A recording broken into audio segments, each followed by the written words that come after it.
Pourquoi les cybercriminels visent-ils les réseaux sociaux? Quels sont les objectifs en arrière de ces attaques? C'est le sujet de cette vidéo.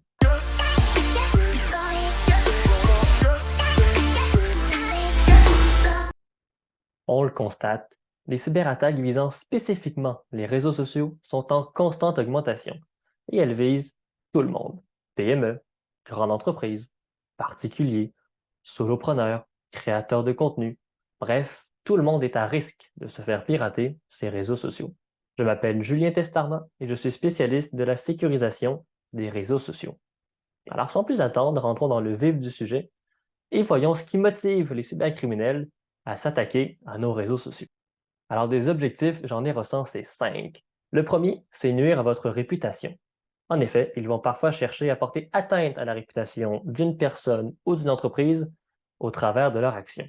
Bien souvent, ça va se traduire par la publication d'informations falsifiées ou diffamatoires en votre nom.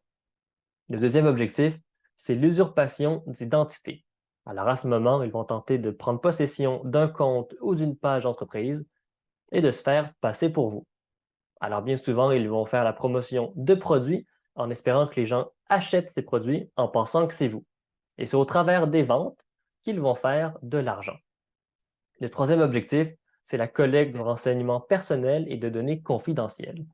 Même s'il ne faudrait pas le faire, plusieurs personnes, principalement sur Messenger, vont parfois s'échanger des renseignements personnels ou des fichiers personnels, comme par exemple une photocopie de leur passeport. Et pour les fraudeurs, mettre la main sur ces données, eh bien, ça vaut de l'or. Tout dépendant des données qu'ils sont capables de collecter, ça peut aller aussi loin qu'un vol d'identité dans le monde réel.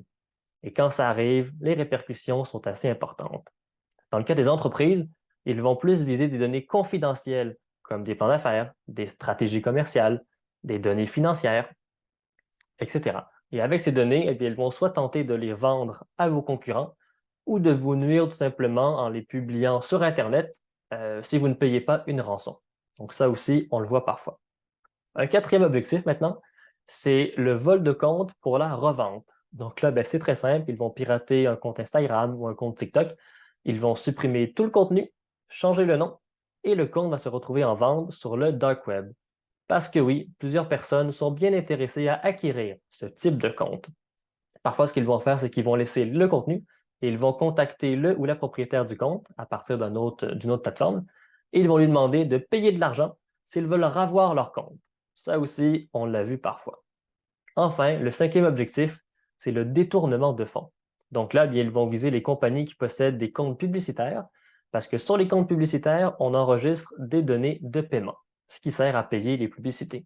Et si les fraudeurs réussissent à mettre la main sur ces moyens de paiement, eh bien, ils vont utiliser votre argent pour financer des publicités, bien souvent ailleurs dans le monde, faisant la promotion de produits. Et c'est de nouveau au travers des ventes qu'ils vont faire de l'argent. Mais ce qui est bien pour eux, c'est que la publicité, eh bien, ça leur aura coûté zéro parce que c'est vous qui aurez payé pour. Ça aussi, on le voit. Et voilà, c'est les 5 objectifs que moi j'ai recensés. Donc, je vais mettre un commentaire en bas de la vidéo qui va vous donner des exemples pratiques de cyberattaques qui sont déjà survenues visant les réseaux sociaux, parce que je pense que c'est bien la théorie, mais des exemples concrets, c'est encore mieux. Et puis sinon, ben voilà, on est arrivé à la fin de cette vidéo. Donc j'espère qu'elle vous aura plu.